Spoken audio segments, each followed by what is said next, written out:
Pourquoi le Maroc mettrait-il 500 millions de dollars d'investissement en Afrique subsaharienne alors que des jeunes Marocains, des dizaines de milliers de jeunes Marocains sont livrés à la misère, au désespoir, à la pauvreté, au point de s'engouffrer, tels des animaux sauvages, dans l'enclave de Ceuta, dans la zone de Melilla, pour espérer regagner l'Union européenne, qu'ils croient être un Eldorado préférable à leur propre pays. Pourquoi cela est-il possible? Il nous faut élaborer une hypothèse pour expliquer cette situation. Il nous faut élaborer une hypothèse pour savoir pourquoi il en est ainsi. Mon hypothèse est la suivante.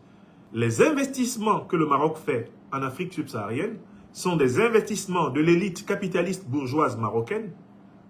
Et ces investissements rapportent tout naturellement à l'élite capitaliste bourgeoise marocaine et non pas aux classes moyennes et populaires du Maroc. Première hypothèse.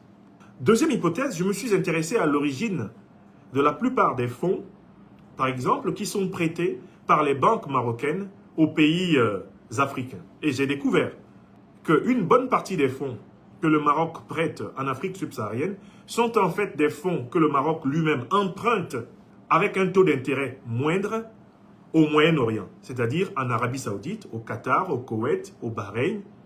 Ce sont ces fonds que le Maroc vient revendre avec un taux d'intérêt plus élevé aux pays d'Afrique subsaharienne, le Maroc alors se payant sur la différence, la marge différentielle. Autrement dit, le Maroc peut emprunter 1 million de dollars auprès de l'Arabie Saoudite en promettant à l'Arabie Saoudite de rembourser avec un taux d'intérêt de 5%. Le Maroc va prendre ce million de dollars et il va le prêter à un pays africain ou dans un pays africain avec un taux d'intérêt de 15 ou de 20%. Ainsi, la marge, la différence, tout ce qui s'ajoute au-dessus des 5% est empoché par le Maroc. Donc, du coup, on se rend compte que même le système d'investissement du Maroc, eh bien, en Afrique subsaharienne, profite essentiellement aux banquiers, profite aux actionnaires, il profite au capitalisme d'État moyen-oriental et au capitalisme royal marocain. Il ne profite pas de manière efficiente et efficace aux classes moyennes du Maroc. Il ne profite pas de manière efficace et efficiente aux classes populaires marocaines.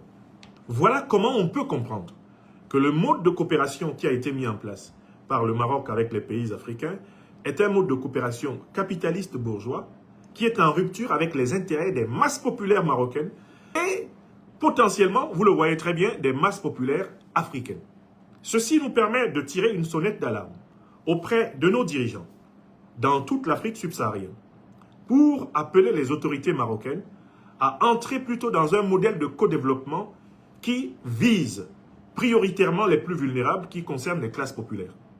Les pays africains qui coopèrent économiquement avec le Maroc doivent veiller à ce que ce soit des projets qui soient de nature à faire participer les masses, les classes populaires les plus défavorisées à l'éducation, à la formation, à l'emploi, à la création d'emplois, à l'entreprise.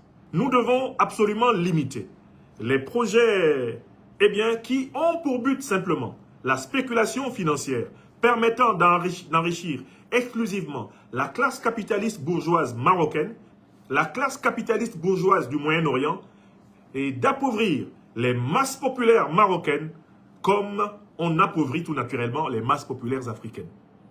Voilà l'analyse que je tenais à vous proposer aujourd'hui et qui me permet de dire qu'on peut dire, sans risque de nous tromper, que pour le moment, la coopération économique afro-marocaine relève d'un mirage. Car si c'était une coopération économique réellement fructueuse pour les masses populaires africaines, elle serait aussi fructueuse d'ailleurs pour les masses populaires marocaines. On voit très bien une jeunesse marocaine qui, ces derniers mois, ces dernières années, par plusieurs manifestations publiques, a attiré l'attention des autorités de son pays sur son désespoir, attiré l'attention des autorités du pays sur ses difficultés. On voit très bien toute la difficulté qu'il y a pour les masses populaires marocaines aujourd'hui de vivre.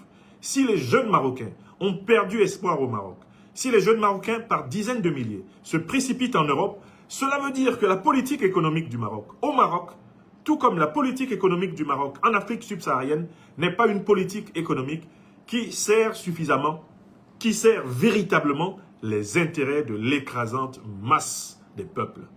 Or, en fait, pour nous, Africains, qui travaillons dans le cadre du modèle économique solidaire, du modèle économique méritocratique. Le but de l'économie, ce n'est pas le profit. Le but de l'économie, c'est l'amélioration des conditions de vie humaines. C'est la solidarité humaine. L'économie afro-orientée, afro-comprise, l'économie selon la métaphysique de la politique africaine, est l'organisation de la production, de la distribution et de la consommation des biens et services dans le but d'assurer la solidarité humaine et non pas l'enrichissement croissant des plus riches et l'appauvrissement croissant des plus pauvres.